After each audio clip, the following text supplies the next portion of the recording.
Alors, Ronan Le Gleut. Merci, Monsieur le Président. Vous avez rappelé évidemment le traité de l'Élysée de Gaulle-Adenauer qui avait un volet sur les lycées franco-allemands, qui ont vu naître les lycées de Buc, de Fribourg et de Sarrebruck. Et je tiens à profiter de cette audition pour soulever le fait que 55 ans après la signature du traité de l'Élysée, un 4e établissement va voir le jour avec le lycée franco-allemand de Hambourg, et que cela montre que ce traité de l'Élysée est toujours d'actualité et toujours vivant. Alors, ça soulève évidemment la question plus générale de l'apprentissage de la langue du voisin. Il y a eu un débat très vif ces dernières années sur la suppression des classes bilingues en France qui, selon moi, était une erreur, mais l'erreur semble progressivement être corrigée. Alors, quel est l'état de l'apprentissage de la langue du voisin ?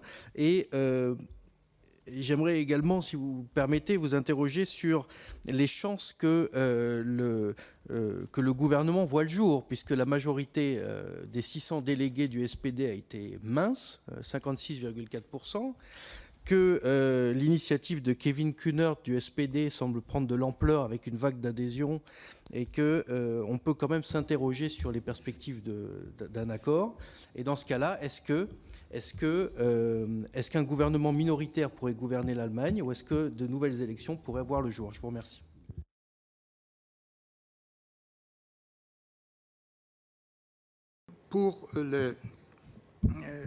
J'enchaîne peut-être sur les questions par rapport à la formation du gouvernement allemand que vous avez posées.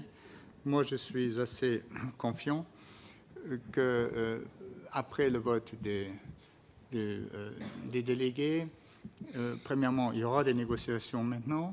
Le cadre des négociations est défini par le papier qui a été accordé. Sur cette base,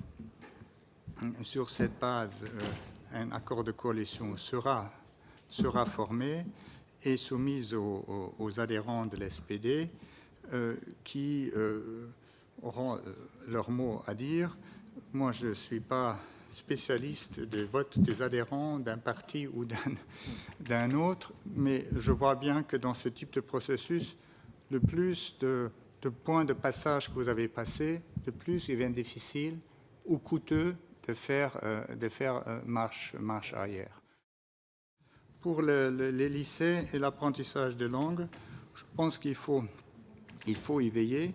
On a un petit peu un problème avec l'anglais, mais je pense qu'il ne faut pas en fait chercher la compétition avec l'anglais. Mais non, il faut dire que l'anglais aujourd'hui, c'est comme les maths. Tout le monde doit le savoir, c'est obligatoire, mais le français ou l'allemand, c'est l'atout. C'est ça ce qui est le supplémentaire, ce qui donne des opportunités aux jeunes. Donc il faut, et là, je pense qu'on peut progresser.